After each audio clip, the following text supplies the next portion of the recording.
Okay, I want to do a Poisson distribution. So to do that, I need data over a time interval. So in this case, I have the October temperatures over 3 years, 2000, 2001, and 2002. You could have all the dates, something like that. I just pulled 3 months for 3 consecutive years. You could have it over 3 months, but you need some sort of time interval that you can ask a question about. So like for instance, in this case, I want to know what the probability of the temperature is below freezing, below 32 in October based on this data. Well, if I look at my data, I can see that there were 15 days that were below 32, so less than 32, and I just went through and counted. The easiest way to do that actually is I took all 3 sets of data, put them in one big column, and sorted them, and then I counted. I mean, yeah, there's my 15. So that's how I did it. I mean, you could certainly go through, highlight them, and count them manually. There's also ways to make Excel do it for you if you have a larger data set, that they'll pull it out and they'll count it for you as well. There's a count function. Anyways, once you have this data, then you can ask your question. So I might ask the question, you first need to find your mean, your mu, okay? And so in this case, I have 15 over 3 years, so mu is there's approximately 5 days below freezing for each of the years. It's probably not exactly true. It's probably there's more in one or something like that, but you know, you can go through and look if you really count it. But that's our average. And so that's the first thing we need. Then I'm going to decide on a question. So the question I might be asked is, what is the probability that there will be at least 1 day below freezing?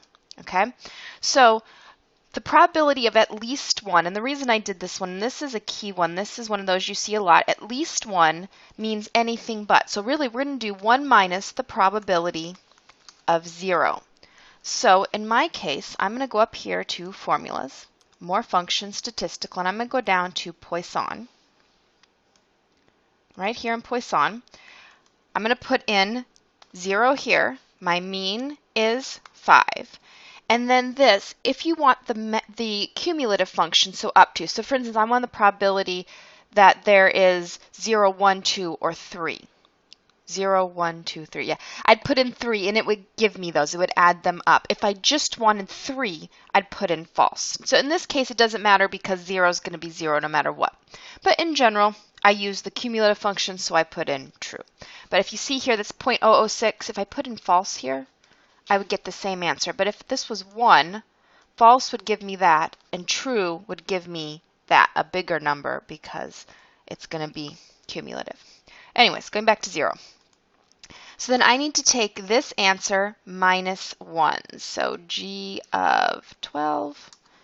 And so the probability that there will be at least 1 day before freezing is 99%. So pretty good shot that in October there will be at least 1 day below freezing. And this makes sense to us as well. So when you do this one, you first need to obviously decide on what data to use. It has to be over a time interval. It has to be something that you can call an interval. And then you need to figure out what your mu is, what your average is. And then once you have that, you can run the Poisson on whatever question you decide. And I think the requirement is 2. So like this would be 1, come up with a second as well.